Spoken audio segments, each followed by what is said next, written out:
You know when you drive past one of those huge oil refineries, all those pipes and towers, you probably think their business is pretty simple, right? Buy crude oil, cook it into gasoline, and sell that for a profit. But honestly, the real story, the one that's kind of hidden away in their financial reports, it's way more interesting and a whole lot more complex than you'd think. And to really get it, we have to look past the hardware and into the numbers.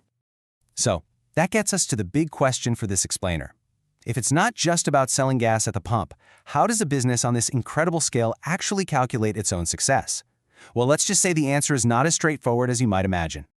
Because the real secret isn't found in the sales numbers. Nope. It's written in a very specific, kind of hidden language of accounting that's unique to this industry. And these aren't just boring rules for the bean counters, they are literally the strategic blueprint for how the entire operation runs. Okay, so to wrap our heads around this, the first thing we've got to do is change how we think about what a refinery actually is.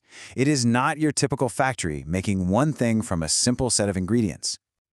A much better way to think about it is like a highly specialized, absolutely massive industrial kitchen. It takes one main ingredient, that's the crude oil, and through this really complex process of cooking, separating, and treating it, it creates a whole menu of different, really valuable products. We're talking everything from jet fuel to asphalt.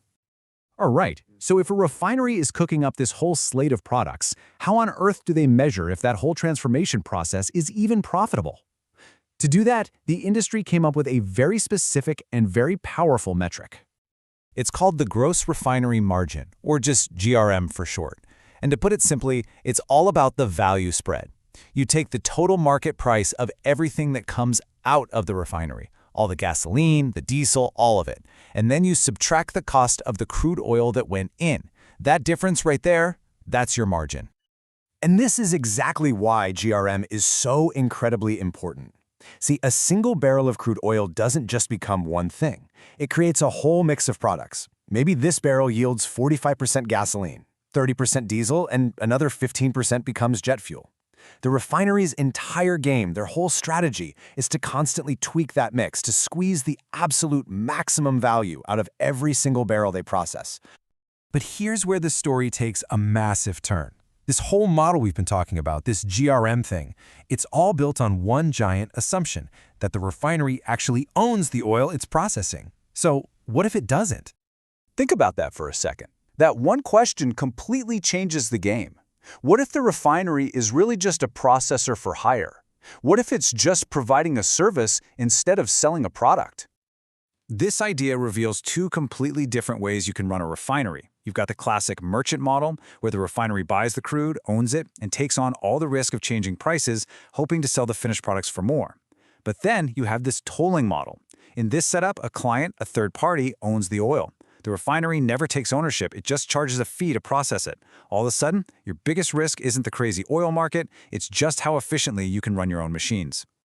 And here's the really crucial part. This shift totally rewrites the financial picture.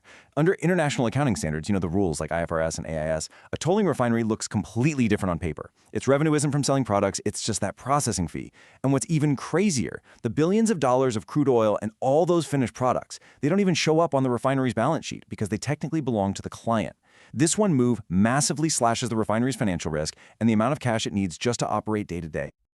Now, I know this might sound like we're getting lost in some super technical accounting details, but these rules have huge, real-world consequences for how these billion-dollar facilities are actually managed. This accounting language is a strategic tool. Seriously, it dictates everything. For a refinery running on that tolling model, the most important number isn't that gross refinery margin we talked about. No, it's the cost per barrel to process. And that focus drives every decision. What new tech to invest in, how to manage risk, what kind of long-term contracts to sign. So you see, the accounting isn't just reporting on the business, it is actively shaping its entire strategy.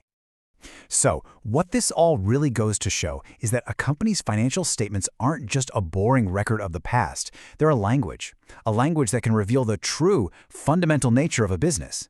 And that leaves us with a much bigger question, doesn't it? If this is the story that's been hidden in a refinery's numbers all along, what other hidden models and brilliant strategies are just waiting to be discovered in the financial language of other industries?